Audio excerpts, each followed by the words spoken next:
അപ്പോൾ നമ്മൾ ഇന്ന് നോക്കാൻ പോകുന്നത് വേറൊന്നുമല്ല, സോഷ്യൽ സയൻസ് ക്വിസാണ്. മാത്രമല്ല ഇത് 20 ചോദ്യങ്ങൾ 5 മിനിറ്റിൽ എങ്ങനെ പഠിക്കാനാണ്.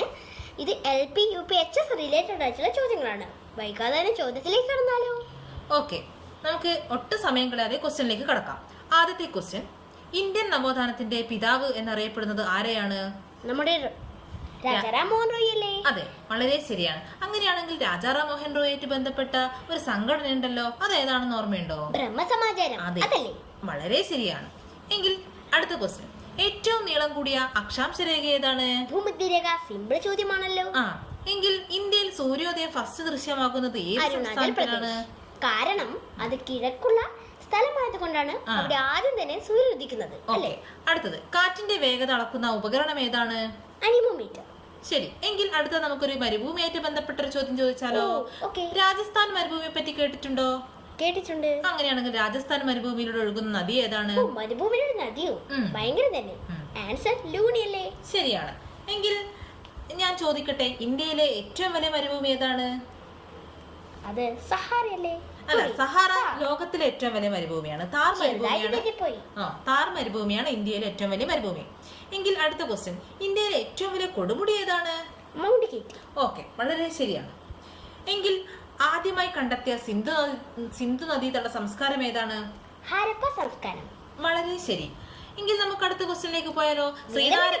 ശ്രീനാരായണ ഗുരുവിനെ പറ്റി കേട്ടിട്ടുണ്ടല്ലോ. അയ്യോ, നമ്മുടെ കേരള നവോത്ഥാനത്തിന്റെ പിതാവാണ് അദ്ദേഹം. എങ്കിൽ ശ്രീനാരായണ ഗുരു അരുവിപ്പുറം പ്രതിഷ്ഠ നടത്തിയ വർഷം ഏതാണ്? 1858. അതെ. എങ്കിൽ അടുത്ത ചോദ്യം, നമ്മുടെ കേരളത്തിൽ ശൈത്യകാലം അനുഭവപ്പെടുന്നത് ഏതൊക്കെ മാസങ്ങളിലാണ്? ഡിസംബർ മാസം മുതൽ ഫെബ്രുവരി മാസം മുതലാണ് കേരളത്തിൽ ശൈത്യകാലം അനുഭവപ്പെടുന്നത്. അതെ, വളരെ ശരി.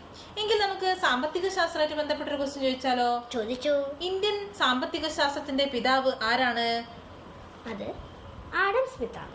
ആഡം സ്മിത്ത് അല്ല, Dadabhai Naoroji. Sorry, Adam Smith വെച്ചാൽ ലോക സാമ്പത്തിക ശാസ്ത്രത്തിന്റെ പിതാവെന്നല്ലേ? ശരി. എങ്കിൽ അടുത്ത ക്വസ്റ്റ്യൻ, INA-യുടെ വനിതാ വിഭാഗമായ ഝാൻസി റെജിമെന്റിന്റെ തലവൻ ആരായിരുന്നു? അതെ, എവിടെയോ കേട്ടിട്ടുണ്ട് ആ ചോദ്യം. INA സുഭാഷ് ചന്ദ്രബോസിന്റെ അല്ലേ? അതെ. Answer captain Lakshmi. അതെ, വളരെ ശരിയാണ്. എങ്കിൽ അടുത്ത ക്വസ്റ്റ്യൻ, പാനിപ്പറ്റ് യുദ്ധം നടന്ന പാനിപ്പറ്റ് എന്ന സ്ഥലം ഏത് സംസ്ഥാനത്താണ്? ഹരിയാന. ശരി. എങ്കിൽ അടുത്ത ക്വസ്റ്റ്യൻ, ഇന്ത്യയിലെ മുഖ്യ തെരഞ്ഞെടുപ്പ് കമ്മീഷണറെ നിയമിക്കുന്നവരാണ്? രാഷ്ട്രപതി. അതെ, സിമ്പിൾ. അടുത്ത ക്വസ്റ്റ്യൻ, ഭൂപടങ്ങളെ കുറിച്ച് പഠിക്കുന്ന ശാസ്ത്രശാഖയ്ക്ക് പറയുന്ന പേരെന്താണ്? അത് കാർട്ടോഗ്രാഫി അല്ലേ? വളരെ ശരിയാണ്. എങ്കിൽ ഒരു ക്വസ്റ്റ്യൻ, ഇന്ത്യയിൽ ഫസ്റ്റ് ഭരണഘടനാ ഭേദഗതി നിലവിൽ വന്ന വർഷം ഏതാണ്? 1951. വളരെ ശരിയാണ്. എങ്കിൽ സുഭാഷ് ചന്ദ്രബോസിന്റെ രാഷ്ട്രീയ ഗുരുവാരാണ്? സിയാദാസ്. വളരെ ശരി. അടുത്ത ക്വസ്റ്റ്യൻ, ഇന്ത്യയിൽ ഭരണഘടനാ ദിനമായി ആഘോഷിക്കുന്ന ദിനം എന്നാണ്?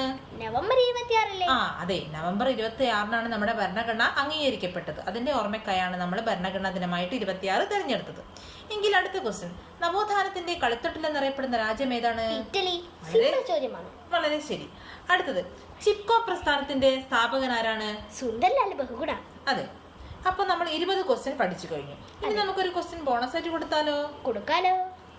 എങ്കിൽ ഞാൻ 1861 നമുക്കറിയാം കേരളത്തിൽ ഫസ്റ്റ് നമ്മുടെ റെയിൽപാത നിലവിൽ വന്ന വർഷമാണ്. അങ്ങനെയാണെങ്കിൽ ആ റെയിൽപാത എവിടെ മുതൽ എവിടെ വരെയാണ് ഫസ്റ്റ് തുടങ്ങിയത്? ഇവിടെ ഇതെനിക്കുള്ളതല്ല, നിങ്ങൾക്കുള്ള ബോണസ് ക്വസ്റ്റ്യൻ ആണ്. അപ്പോൾ ഇതിന്റെ ഉത്തരം നിങ്ങൾ കമന്റ് ചെയ്യുക. മാത്രമല്ല, ഈ വീഡിയോ ഇഷ്ടപ്പെട്ടെങ്കിൽ ലൈക്ക് ചെയ്യുക, സബ്സ്ക്രൈബ് ചെയ്യുക, നിങ്ങളുടെ കൂട്ടുകാർക്ക് ഷെയർ ചെയ്യുക. മാത്രമല്ല, കമന്റ് ചെയ്യുക. നമുക്ക് അടുത്ത വീഡിയോ വീണ്ടും കാണാം. Tata, bye bye, see U.